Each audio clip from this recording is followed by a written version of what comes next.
Почитувани гледачи, ви посакувам добре дојде во најновото издание на емисијата 24 за животот. Веќе ни е време за куси ракави. Моравме така да почнеме со оглед на тоа дека денеска временската прогноза најавува доста незгодно време по однос и на жолтата фаза која што исто така се најавуваше уште од вчера по однос на увезрачењето. Но за тоа во информациите. Денеска е вторник, 120-тиот ден од 2013 година, а до крајот на годината остануваат уште 245 дена. Денот трае 13 часа и 56 минути. Во Скопје сонцето изгреа во 5 часот и 33 минута, а ќе зајде во 19 часот и 29 минути. Месечината пак заоѓа во 9 часот и 37 минути и нема повторно да изгрее во ова деноноќие. Времето во Македонија ќе биде сончево и топло, со мала до умерена локална облачност, која највеќе ќе биде застапена во крајните источни и западни делови од земјата. Ќе дува слаб до умерен ветер од јужен правец. Утринската температура ќе се движи од 7 до 13, а дневната од 26 до 32 степена. Во Скопје и околината времето ќе биде сончево и топло. Утринската температура ќе се спушти до 12, а дневната ќе се искачи до 31 степен. Па вие мислете моја по однос на времето, веќе уште во април никако да се навикнеме на промените кои што директно од есен ни премина на зима, па од зима на лето. Сообраќајот на сите магистрални и регионални патни правци низ државата се одвива непречено по суви и чисти коловози. На патниот правец Гостивар, Крак, Маврово кај село Церово на првиот километар пред стража се врши реконструкција на мостот и таму сообраќајот е затворен за тешки товарни возила над 7,5 тони, како и за автобуси. Сообраќајот за овие возила се пренасочува преку патниот правец Маврово Дебар Струга. За останатите видови возила сообраќајот се одвива регулирано со семафори за наизменично пропуштање на возилата и по една коловозна лента. За потребите за изработка на проектна документација за реконструкција на патниот правец А3П1 312, делница Велес Кадрифаково како експресен пат се извршуваат активности на патот кои се поделени во две фази. Патниот правец П103 Неготино Радовиш, односно Неготино Штип преку Лакавица поради оштетување на мостот број 9 преку реката Вардар, целосно е затворен за сите видови сообраќај како и за пешаци. Поради тоа сообраќајот е пренасочен преку патниот правец Неготино Криволак Пепелиште и тоа само за лесни возила. Патниот правец П504 Ресен Охрид преку Националниот парк Галичица не е прооден за сообраќај. Сообраќајот се одвива до местноста Корита, но само од охридската страна. Интензитетот на сообраќај на патните правци надвор од градските средини е умерен. Така, тоа беше информациите кои што ги имавме подготвено по однос на сервисните информации, за да ви известиме за денешната состојба на патиштата во соработка на информациите со Македонската новинска агенција, информативна агенција, а во продолжение одиме со времепловот. Во 311 година е донесен Миланскиот едикт, указ пропишан од страна на римските императори Лициний и Константин I Велики, со кој била прогласена верска рамноправност во империјата и било ставено крај на прогоните на христијаните, кое траело околу 3 века. Указот бил издаден во Медиолан, денешно Милано, пошто го добива и името. Во 1945 година Адолф Хитлер изврши самоубиство во својот бункер во централен Берлин, заедно со сопругата Ева Браун. Причините се губењето на војната, како и неостварување на неговите надежи дека сојузниците ќе завојуваат меѓу себе посредбата во Елба, а влијаеше и сознанието дека неговиот духовен брат Мусолини претходно бил обесен. Во 1952 година објавен е дневникот на Ана Франк, еврејка која раскажува за својот живот за време на Холокаустот. Како издавач се јави незиниот татко, кој успеа да го преживее концентрациониот логор, за разлика од ќерката која почина на својот 16-ти роден ден во логорот Берген-Белзен. Ана Франк стана символ на недолжните жртви за време на Втората светска војна. Дневникот е преведен на 50 јазици во светот, а куќата во Амстердам, каде се криела Ана со семејството, денес е еден од најпосетуваните музеи.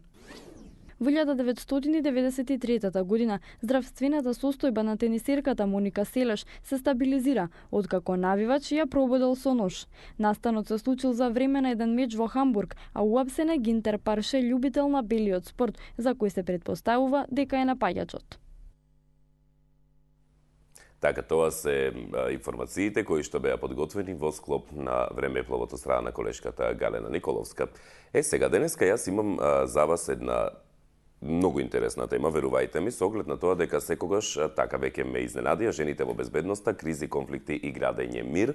Морав да нафрлам се во еден наслов, а ние сето тоа ќе го истакнеме во емисијата со една посебна гостинка за која што верувајте ми е огромна чест што прифати да биде во моето студио токму во овој утрински термин, иако знам дека сега овој период е за академските работници ужасно зафатен, но во секој случај ќе имаме можност да поразговараме и можеби ја знаете со оглед на тоа дека била гостинка во 24 анализа кај наши колеги, но овој пат ќе разговараме токму за жените во безбедноста од аспект на она што мене како водител, како гледач, кога би било таа страна на камерата, би ме интересирало по однос на оваа тема. Вие представувам Фросина Ременски, водена професорка на Факултетот за безбедност. Добре дојдовте. Добре најдов. Благодарам на поканата. Без мене ми е чест што прифативте. Па за покана не е проблем. Знаете што, вие и постојат многу ретко уште неколку луѓе кои што немаат никаков проблем кога ќе бидат поканети во емисија да одговорат на сечи повик. Значи не само на одредени конкретни програмски содржини, туку онаму каде што секаде се пројавува интерес и тоа е за пофалба. Благодарам. Фросина, значи жените во безбедноста, нафрлив тема кризи, конфликти, градење мир. Ке имаме ние можност сето тоа да го разгледаме, имаме и доволно време. Но она што ме интересира, темата ми беше поттикната од конференцијата која што неодамна се случи. Конференцијата, за да не ја сгрешам во целиот наслов, вели родова рамноправност и родовата перспектива во одбраната и безбедноста, која што се одржуваше од страна на Министерството за одбрана и армијата на Република Македонија. Првично морам да прашам како поминавте на конференцијата? Конференцијата помина одлично. Морам да признам дека тоа се должеше на една напорна работа на концепирање на теми, структура на самата конференција, одредување на панели, но морам да кажам што предходеше на таа подготовка. Во јануари 2013 година Собранието на Република Македонија го донесе Националниот акцијски план за спроведување на резолуцијата 1325, што Република Македонија ја ратификува, а се однесува за жените во мирот и безбедноста и конфликтните ситуации. Усвојувањето на Националниот акцијски план предвидува многу мерки кои што треба да ги преземе државата во контекст на промовирање на рамноправноста и застапеноста на жените во сите структури на општественото живење, но особено во делот на безбедноста, пред се мисли на армијата, Министерството за одбрана и на Министерството за внатрешни работи. За таа цел во рамките на Министерството за труд и социјала функционира комитет кој што е задолжен да го следи имплементирањето на резолуцијата 1325 по однос на севкупната застапеност на жените во државните органи, а особено за она што значи спроведување на законот за еднакви можности што го имаме како важечки закон. Во месец февруари министерот за одбрана, тогаш министерот Фатмир Бесими, донесе решение со кое што се формираше комитет за родова еднаквост и во тој комитет влегоа повеќето жени, нормално, од повеќе факултети во рамки на државните високообразовни институции и од органите на државна управа, меѓу кои што влегов нормално и јас.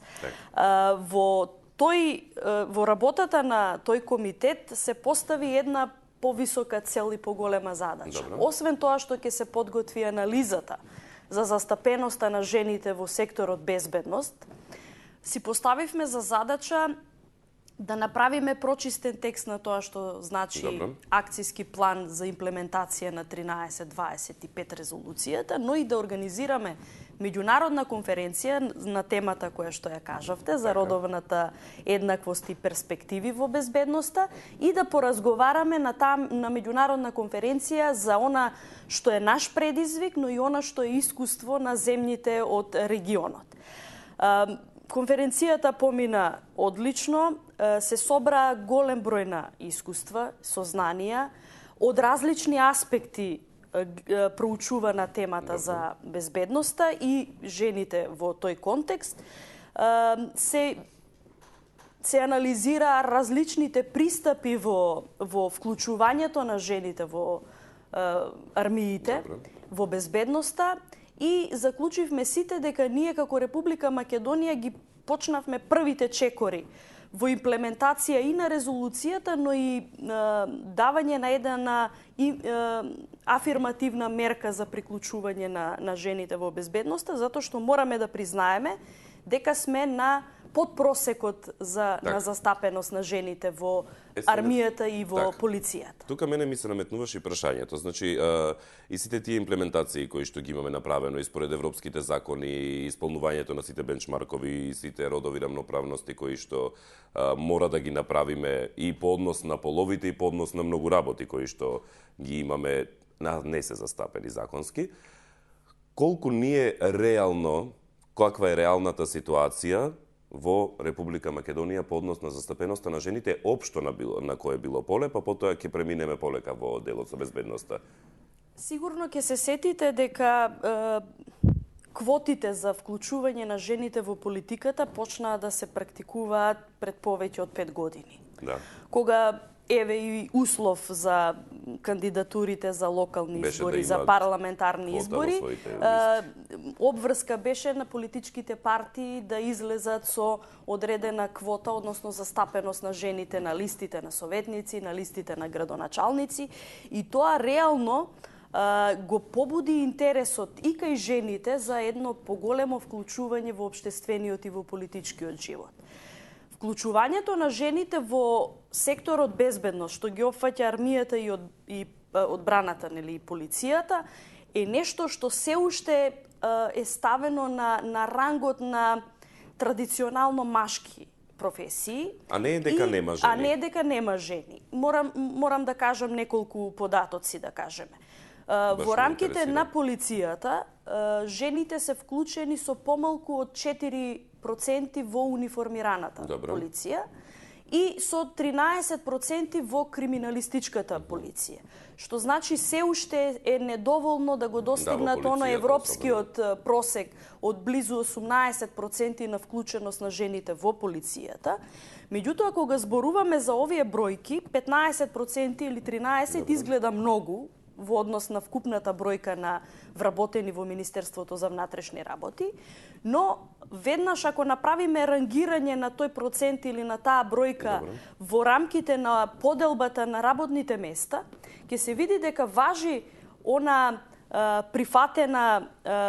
прифатен став дека во полицијата постојат традиционално женски занимања или работни места. Тоа најчесто се во делот на превенцијата на малолетничката деликвенција, работата со малолетници, секторите, односно оделенијата за семејно насилство, понатаму трговијата со луѓе. Најчесто тоа го држат жените. Најчесто тоа го држат жените. Меѓународната полициска соработка, заштитата на сведоци, се е тоа еден воспоставен традиционален пристап во вклучување на жената заради мајчинството нормално и заради посебниот однос што жената го има кон таа ранлива категорија на граѓани. Но ако гледате хиерархиската поставеност на Министерството и структурата на Министерството за внатрешни работи, ќе видите дека таму многу малку се застапени жените во она висока полициска хиерархија. Многу малку ги наоѓаме како командири на полициски станици. Во моментот можам да кажам дека има една командирка во граничната полиција на аеродром Петровец, што е многу малку во севкупните, да кажеме, полициски станици. И пак е ставена на гранична полиција која што не е со толку многу товар како што аеродром. Аеродром, но пак нема таков товар како што имаат границите на самата држава, на земјените. Да, нормално. Меѓутоа, немаме началник на сектор за внатрешни работи. Иако имаме повеќе СВР, нели? Немаме началник на сектор за внатрешни работи. Отсуствува да кажеме, раководните структури во криминалистичката полиција, а тоа е во Бирото за јавна безбедност, се она што е сектор за организиран криминал, економски криминал. Тоа е, да кажеме, традиционално доминираат мажите, иако може би треба да им се даде простор на жените да покажат дека се еднакво добри како мажите. И, знаете, ние како податок знаеме да кажеме дека во историјата на независна Македонија имаме среќа да имаме две министерки за внатрешни работи. Меѓутоа, од овој аспект гледано... тоа е само министерската функција. Тоа е политичката функција, не е хиерархиската функција во рамките на полициската структура. Армијата е нешто подобра во однос на полицијата, да кажеме... Ќе се задржам само кај полицијата пред да преминеме на армијата. Она што ме интересира, значи, во суштина, јас си познавам и имам и своји дали родни или пријатели кои што работат реално во полиција. Ме интересира како мажите кои што се во полицијата имаат перцепција врз жената, која што работи со нив. Отсуствуваат истражувања од кои што ќе се добијат релевантни податоци за тоа каков е ставот на... Дали ги држат под заштита, например, и кога би се случувало нешто, кога треба да се оди на акција, да речеме во криминалистичката полиција, кога треба да одите на акција, жената сепак да се остави во тој некој заден план за да се заштити, да не би настрадала. Се уште отсуствува пристапот дека жената има можност да учествува рамо до рамо со своите колеги мажи во одредени полициски операции кои што бараат поголем физички ангажман или пак се оценети како високо ризични или со степен да бидат да завршат со насилство или агресија. Реално само јас познавам повеќе жени отколку мажи во полиција кои што би можеле ршум да направат на акција, но тоа е така. Меѓутоа, еве во контекст на тоа, да кажам дека специјалната единица Тигри на Министерството за внатрешни работи има 4 жени. Има во Тигрите жени? Да, има 4 жени кои што можеби не се вклучени во оние директни, да кажеме, интервенции полициски кои што бараат поголем степен на физичка подготвеност, иако не ги подценувам нормално. Меѓутоа, тие се во делот на преговарање во случај на заложничка криза, во случај на киднапирање, бидејќи се смета дека имаат поголема сугестибилна моќ да влијат на... Тоа сакав да го разграничиме. Значи, не сакав да создаваме перцепција на темата и на целиот овој муабет дека станува збор за поделба сега на мажи и жени, па едните се послаби, другите се појаки и обратно. Без разлика кој како ги перцепира, туку дека станува збор за искористување на она што го имаме ние во суштина според полот. Во случајот кај жените сугестибилноста која што можат, не дека нема мажи кои што би можеле тоа да го направат, но поради можеби развивањето и во таа насока сакав да изведеме темата, дека карактеристиката на половите се користи. Американските истражувања велат дека во еден кварт во Вашингтон, каде што има висока стапка на криминалитет, се препишува на бројните немири предизвикани од емигрантското население. Во 80-тите била поставена жена за главна и одговорна на полициската станица во тој реон и почнува наеднаш да се смирува тензијата, односно да се намалува агресивниот пристап на демонстрантите кон полицијата секогаш кога тие ќе дојдат во допир. И научниците потврдиле, значи истражувачите кои што ги следеле тие динамики на настаните во местото во кое што имало жена за главна во полициска станица, се потврдило дека секогаш кога насилниците или било кој што има намера да предизвика или да учествува во немири, од другата страна има пол кој што е помалку агресивен, во тој случај има помалку агресивен набој кај тој што мисли да возврати. Дека тоа е пред се заради одвраќањето од насилството.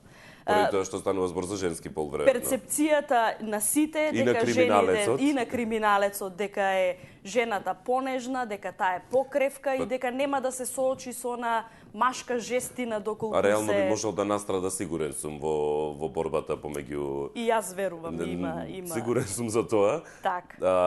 Но во секој случај тоа е искористувањето практично на половите, на карактеристиките на половите. Полицијата има ли планови, акцијски план, како да го зголеми бројот на... За жал морам да констатирам дека Министерството за внатрешни работи не се вклучи во ова заемна координација на работата на Комитетот за родова еднаквост заедно со Министерството за одбрана, иако имаше на конференцијата свој представник, сепак отсуствуваше она координирана активност во планирањето на мерките и програмите за афирмација на родовите прашања во безбедноста, што треба да резултира и со конкретни мерки со кои што треба да истапат институциите за да ги да го зголемат интересот кај жените да се вработат или да се приклучат кон безбедносните сили, кон полицијата и кон армијата. Министерството за внатрешни работи претпоставувам дека учествува во креирањето на генералните политики во координација со Министерството за труд и социјална политика за следење на прашањето на родовата застапеност, меѓутоа нема конкретни програми, конкретни документи кои што тоа го предвидуваат и тоа морам да го истакнам како една негативна компонента во однос на се ова што треба да следи по усвојувањето на резолуцијата, која што го нотира и вклучувањето на жената во мирновремени услови, во време на конфликти и во постконфликтни општества. Особено се нагласува постконфликтната улога на жената во процесите на градење на мир, јакнење на довербата и се она што може да ги релаксира конфликтните и тензичните состојби. Морам исто да нагласам дека во рамките на последниот конкурс за кадети во Министерството за внатрешни работи, кои што поминуваат основна полициска обука за работа како полициски службеници, немаше квота за жени. Значи, за прв пат тоа е нешто што остава, нели, белег дека и покрај родовата рамноправност во огласот за прием на 300 полицајци немаше квота за жени, иако имаше квота за етничка припадност.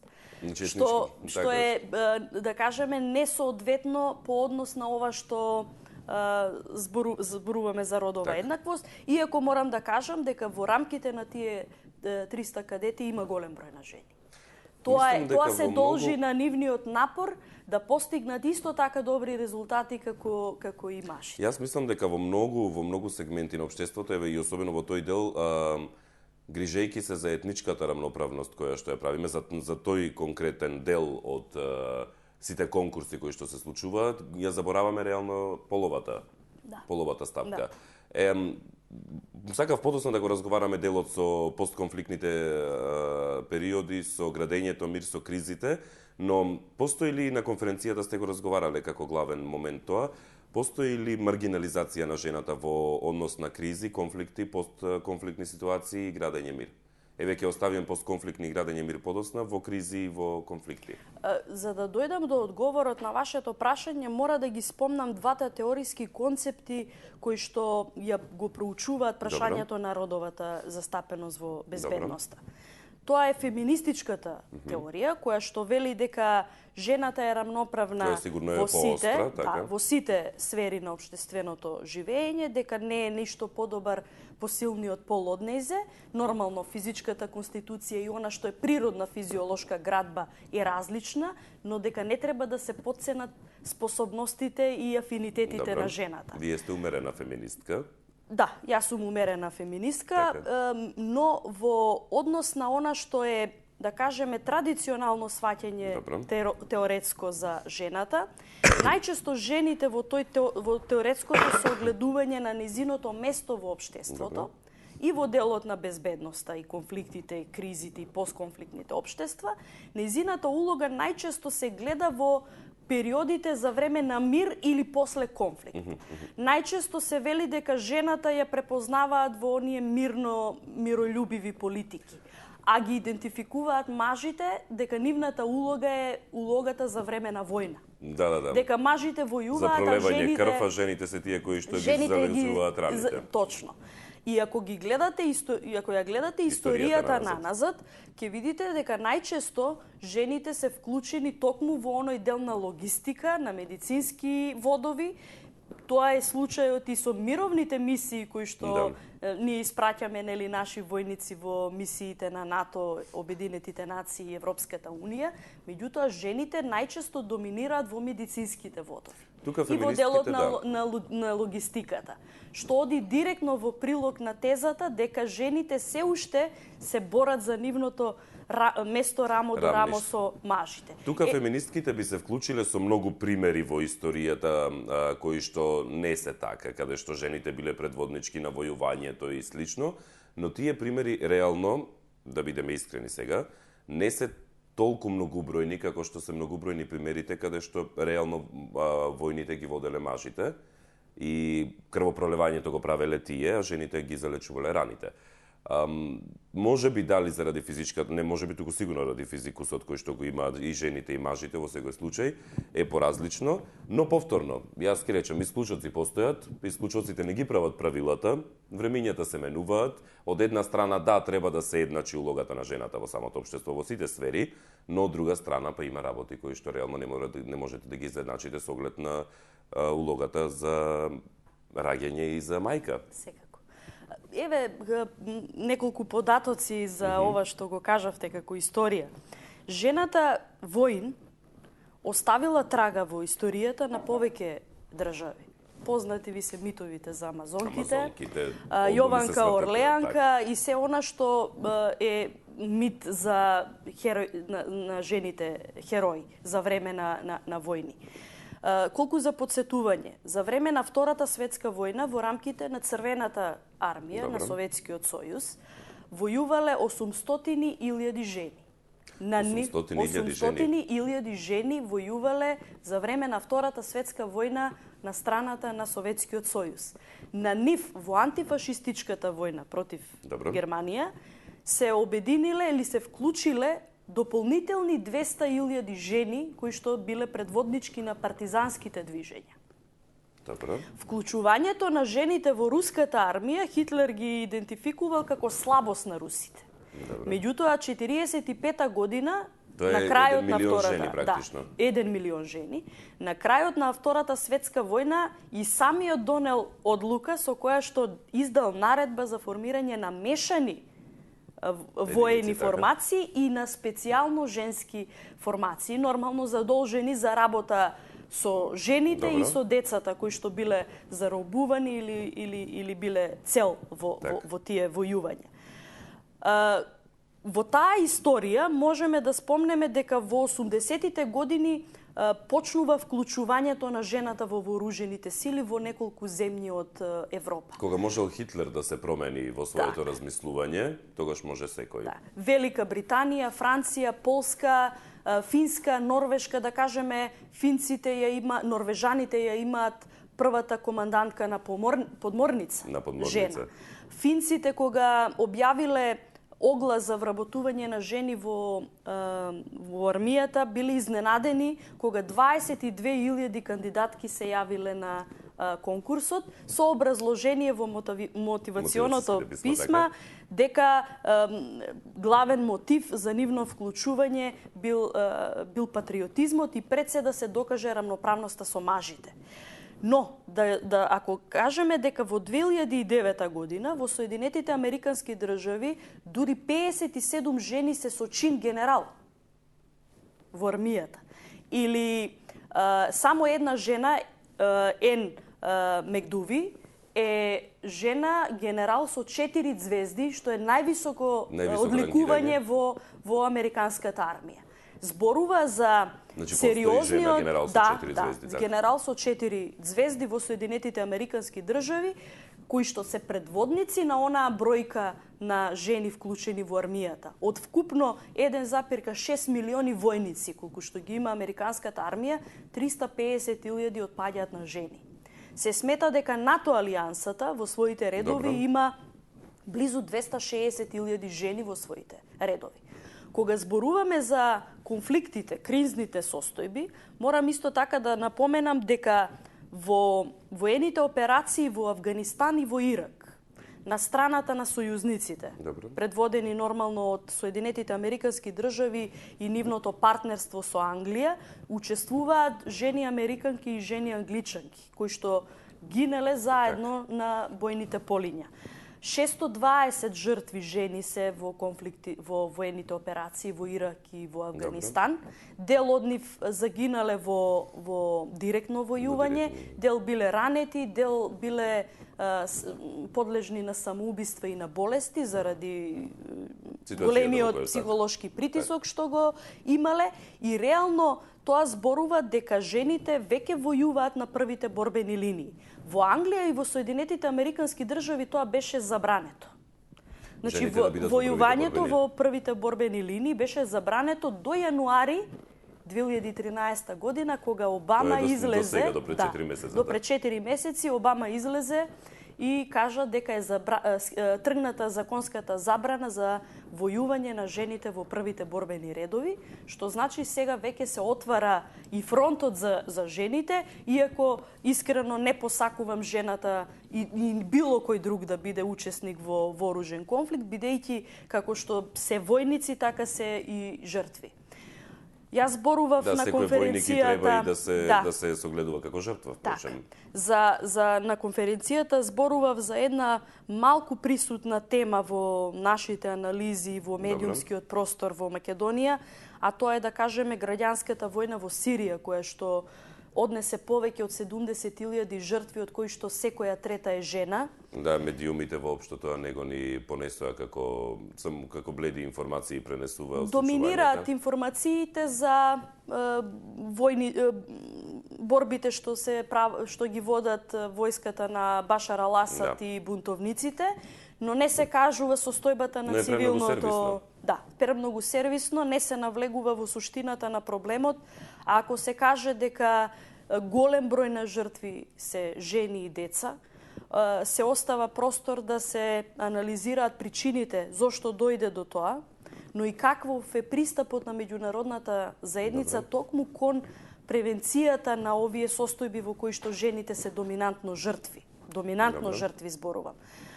Повеќе од 1,4 милион бегалци од Сирија се моментално распоредени во бегалски кампови во Либија, во Турција, во Јордан. Меѓутоа, морам да го истакнам и податокот на Светската здравствена организација и на наблюдувачката мисија на Обединетите нации на случувањата на Сирија, кои велат дека секоја втора жена која што побарала медицинска помош во бегалските кампови е силувана жена.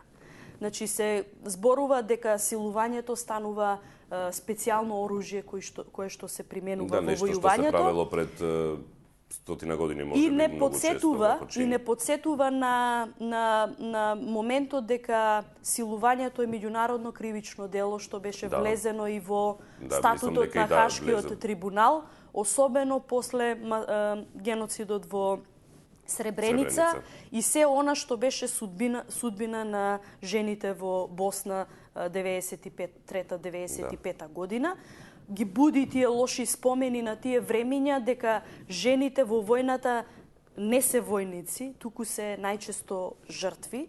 Меѓутоа, ако ја гледаме арапската пролет, ако ги гледаме случувањата во Либија, во Египет, ако се сетиме на воинственото минато на жените во Либерија за време на режимот на Тейлор, ќе дојдеме до митови и за жени бунтовнички, кои што предводеле ослободителна војска која што се борела за демократија и за права. Така да кажеме, во Либерија се уште живее митот за бунтовничката на командантот на бунтовниците, жената Блек Даймонд, која што важи за синонимна жена која што го предводела бунтовничкото движење, се уште е жива, нормално го ја доживеала демократизацијата на Либерија и мировните мисии кои што следеа по граѓанската војна. Меѓутоа, реално дека кога зборуваме за жените во безбедноста, мирот и конфликтните состојби, ја наоѓаме во неколку улоги. И во улога на војник, и во улога на бунтовник, и во улога на жртва. Јас ке се подсетам дека и кај нас во Република Македонија, значи надворот да ги оставиме воените конфликти, при демонстрациите, например, кај нас е многу побројна бројката на жени него ли на мажи. во случајот на Аман протестите, во случајот за насилството, бруталното насилство на полицијата, демонстрациите кои што беа во случајот Мартин Нешковски, во за последните од црниот понеделник 24 декември не можам да коментирам со оглед на тоа дека станува збор за друг карактер на група, но во случај на граѓанските демонстрации во граѓанскиот активизам жените се многу и погласни и помногубројни. Тоа е одлика на желбата да се вклучи жената во граѓански активизам, но кој што е со проценка дека нема да има ризик на немири. Меѓутоа, ако се сетите на групите кои што демонстрираа во контекст на назначувањето, да кажеме, на Талат Џафери за министер за одбрана, тие петочко саботни демонстрации, но и она што беше случување од минатата година, април, после Смилковско, масакрот на Смилковско езеро, ќе видите дека жените во тие демонстрации каде што се во директен судир со полицијата ги нема. Ги има во граѓанскиот активизам. Да, први се тие што ќе фатат мегафон во раката, кои што ќе кажат, кои што ќе викаат, ќе се стават себе си на тапет, но никој не ги ни чепка, ниту ги задева. Може би ќе имаат закани, како што и се случуваше нели во изминатите периоди, да имаат закани по Facebook или слично, но тоа е тука завршува приказната. Тоа зборува за потенцијалот на жената и за желбата да се промени светот на подобро.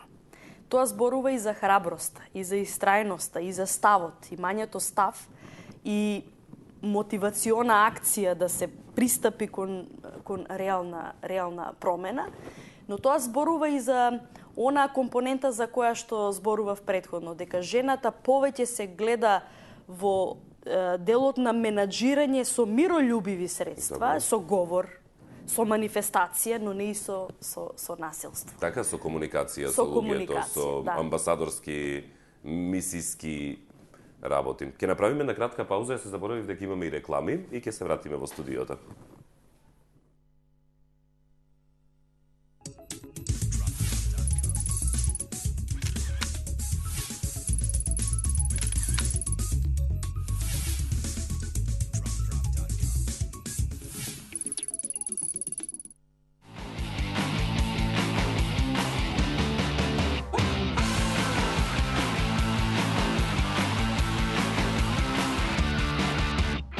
Докажано најдобри, со попуст од 20%.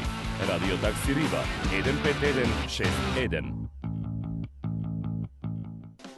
Биокрилактив од алкалоид е масло од антарктички крил, богато со омега-3 масни киселини во форма на фосфолипиди. Споредено со триглицеридните, омега-3 масни киселини од рибиното масло, фосфолипидите од биокрилактив се многу поефикасно искористени во организмот. Помага во регулирање на нивото на холестерол во крвта. Комплетен извор на есенцијални масни киселини. Природен антиоксиданс астаксантин. Биокрилактив. Клинички испитан производ на Универзитетската клиника за кардиологија во Скопје.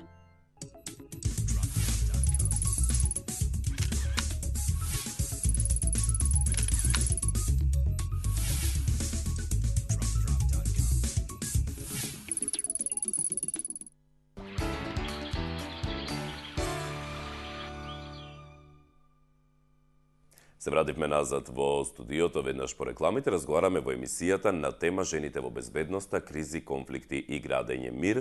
Споменавме многу аспекти, споменавме застапеноста на жените и односот кон жените кои што работат во полицијата на Република Македонија, но сега ќе се префрлиме и на делот со армијата. Во меѓувреме споменавме многу работи, како е однесувањето на жената или за кои работи се користи практично жената при граѓански демонстрации, при воени конфликти, при кризи, при градење мир или во постконфликтни, односно поствоени периоди.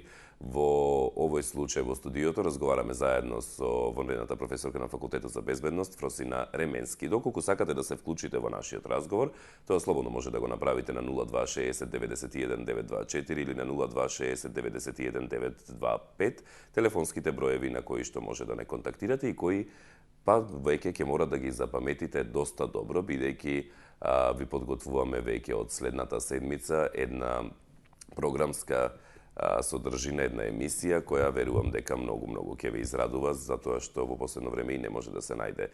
Но за тоа ќе ви дадам информации подоцна или гледајте ја програмата за најавените форшпани. Професор Кеременски, споменавме многу аспекти во првиот дел, започнавме некако етапно со полицијата, па разговорот не одведе преку она што го споменав со конфликтите, со кризите. Ќе продолжиме со армијата, со застапеноста на жените во армијата на Република Македонија, но откако ќе го вклучиме гледачот. Кој ни се јава, повелете? Ало? Добар ден. Добар ден од Крива Паланка, поздрав. Поздрав до Крива Паланка. Да, поздрав до гостинката, Петка Лоза на телефон. Сакам да ја прашам професорката. Повелете.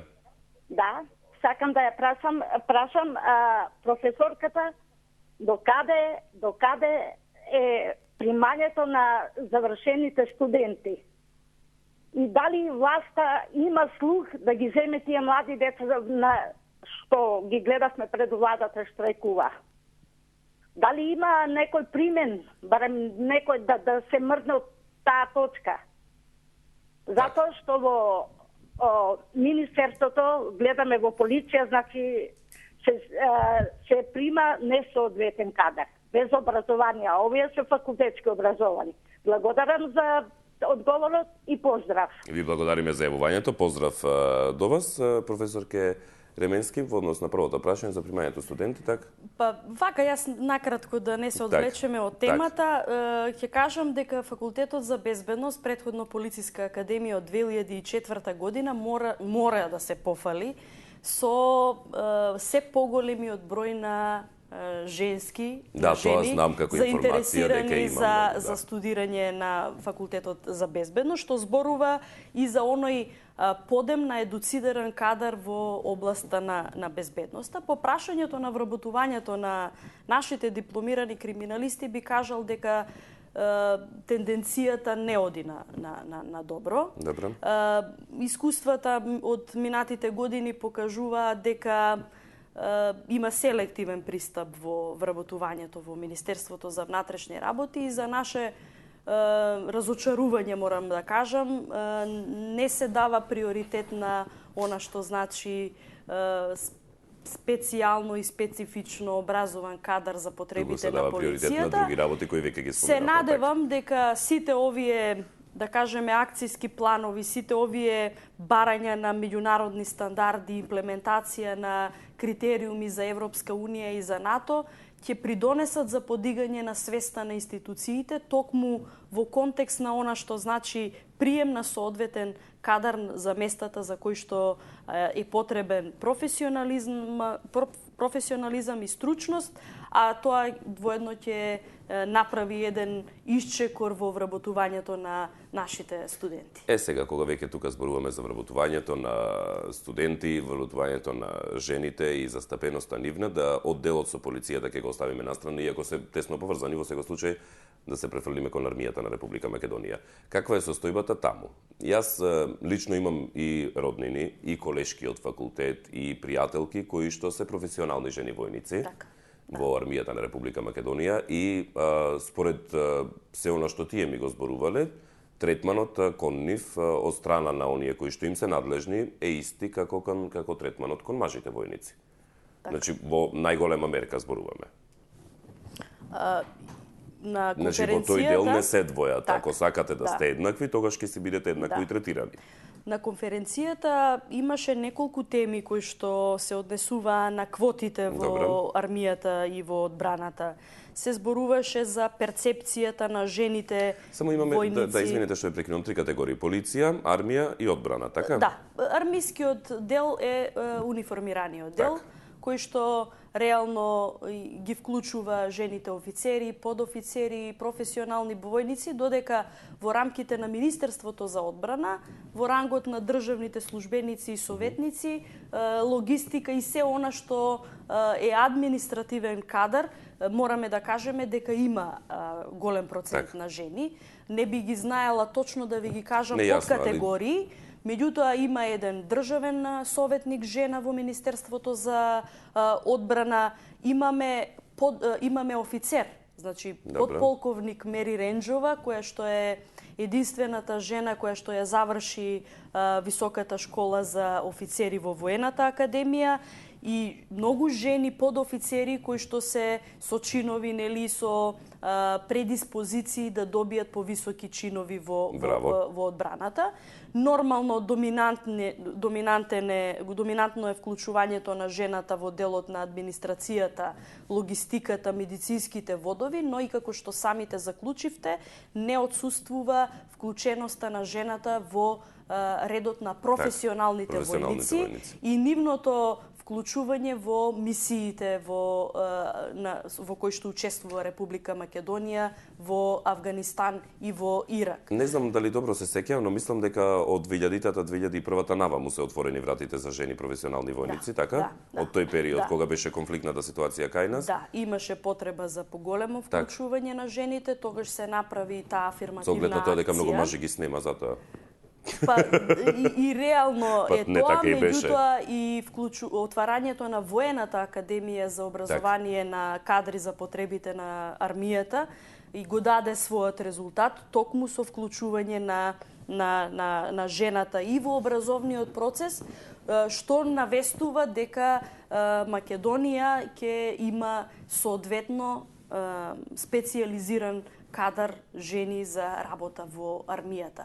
За пофалба е, морам да го истакнам моментот, напорите на Министерството за одбрана во конкретно имплементирање на се она што значи акцијски план за вклучување на жените во одбраната по одредбите од резолуцијата 1325, што е за поздравување, јас и на конференцијата тоа го истакнав како една пофалба, дека сите министерства, алудирајќи пред се на Министерството за внатрешни работи, дека треба да го следат примерот на Министерството за одбрана и вклученоста на севкупниот кадар во Министерството, почнувајќи од министерот до сите останати кои што даваат се од себе да го подигнат прашањето на родовата еднаквост на едно повисоко ниво и реално да се пофалат со конкретни чекори.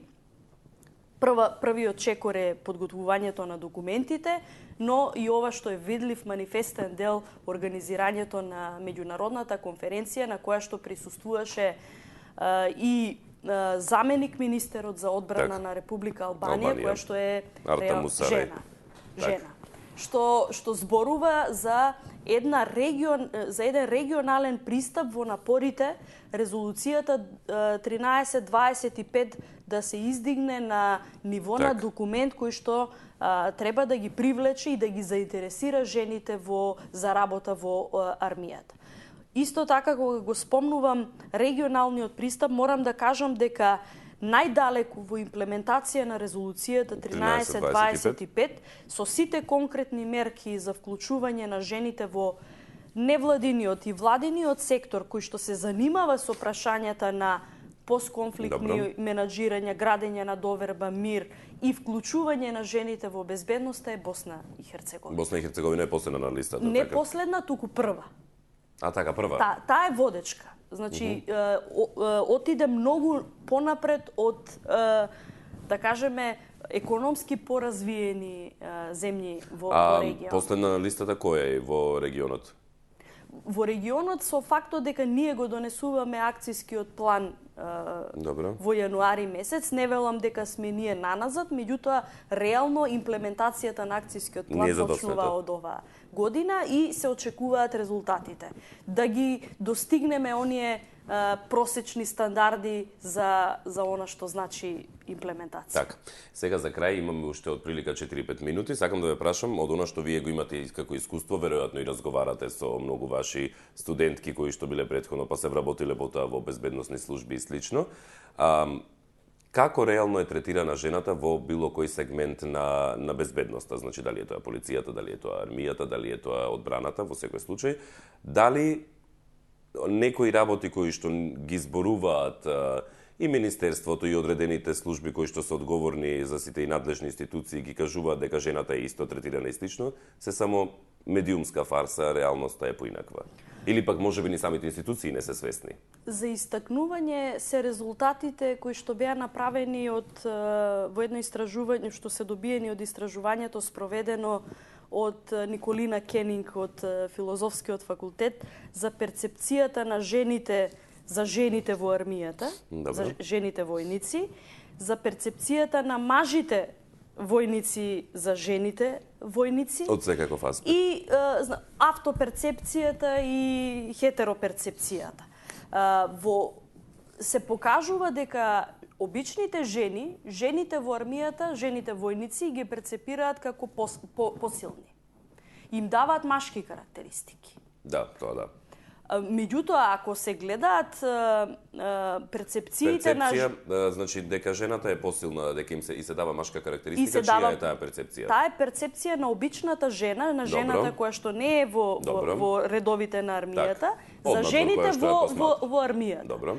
Вела дека да, тие се преце жени, меѓутоа им препишуваат машки карактеристики заради нивната поголема способност, физичка конструкција, издржливост и нивната решеност да се вклучат во редовите на армијата.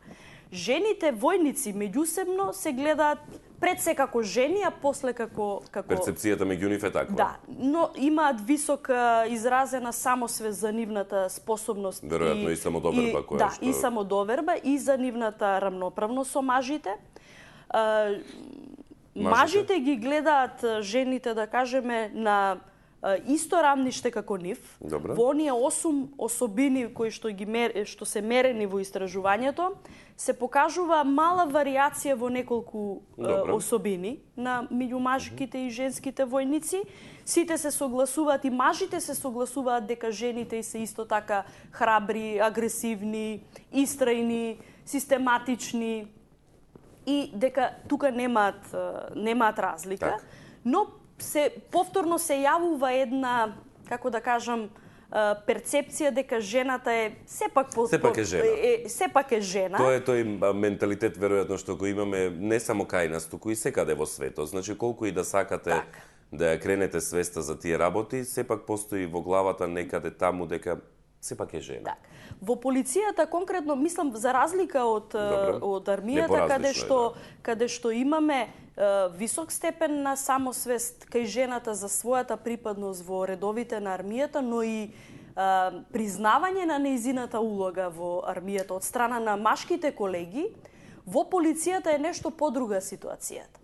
Таму има, да кажеме, перцепција дека жените доминантно треба да ги заземат, како што ги спомнавме на почетокот, оние традиционални професии, занимања во полицијата, но таму каде што е грижата за жртвите, грижата за малолетничката популација, административниот дел, но се помалку ги гледаат како рамноправни во оној дел на... Се намалува делот таму, така? Или воопшто не ги ни гледале никогаш? Тука едноставно тоа си останало од некогаш дека... Останало како стереотип. Останало како стереотип.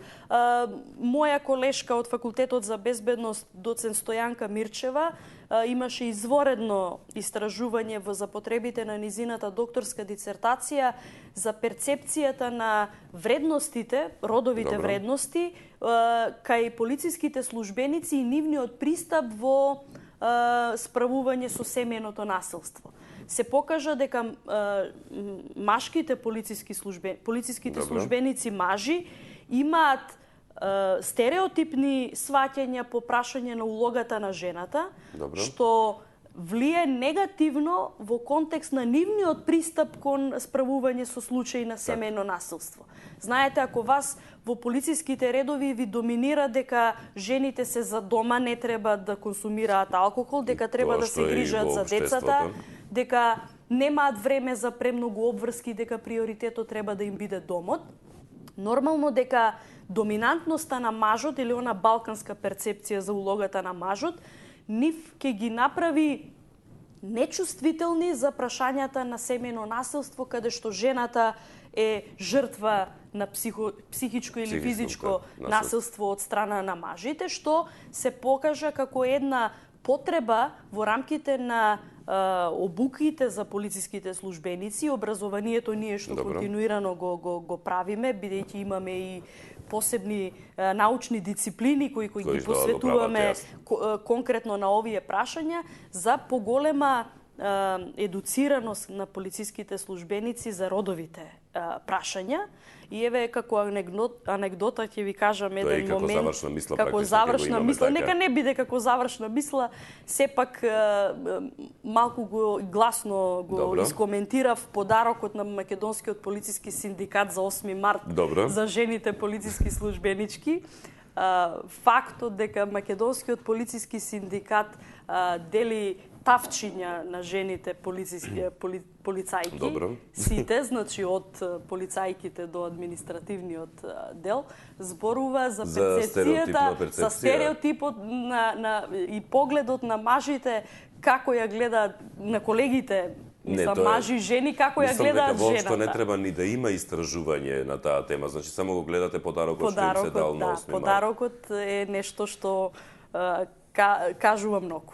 Да, тоа е во принцип така. Еве се надеваме дека наредниот 8 март ќе имаат друг подарок, Роза во најмала рака и ништо повеќе. Да, така. Ништо повеќе. Добар збор и мало внимание. Така.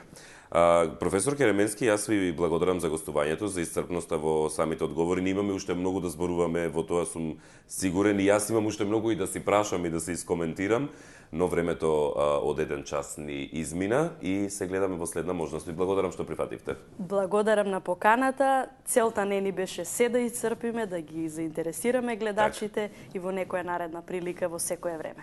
Во секој случај знам дека сте вие отворена личност за јавноста и сите кои што можат да ве најдат на Facebook конкретно да ви пишат, секогаш им одговарат, излегувате во пресре. Така да ако некој сака да ве праша нешто, слободно може да го направи тоа. Ви благодарам. Почитувани гледачи, нема да должам многу со одјава. Кажавме многу во оваа емисија, доколку сакате да слушнете повторно, тоа може да го направите во првото репризно издание во 14:50 денеска или во второто репризно издание кое што е исто гледано како и првото во 3 часот по полноќ или евентуално електронската верзија на емисијата која веќе од 11 часот и 30 минути ќе ви биде достапна на www.24vesti.mk во одделот емисии. Ке ја имате со денешниот датум за животот. Ке може да си ја прегледате повторно. Ви благодарам за вниманието и пријатен ден.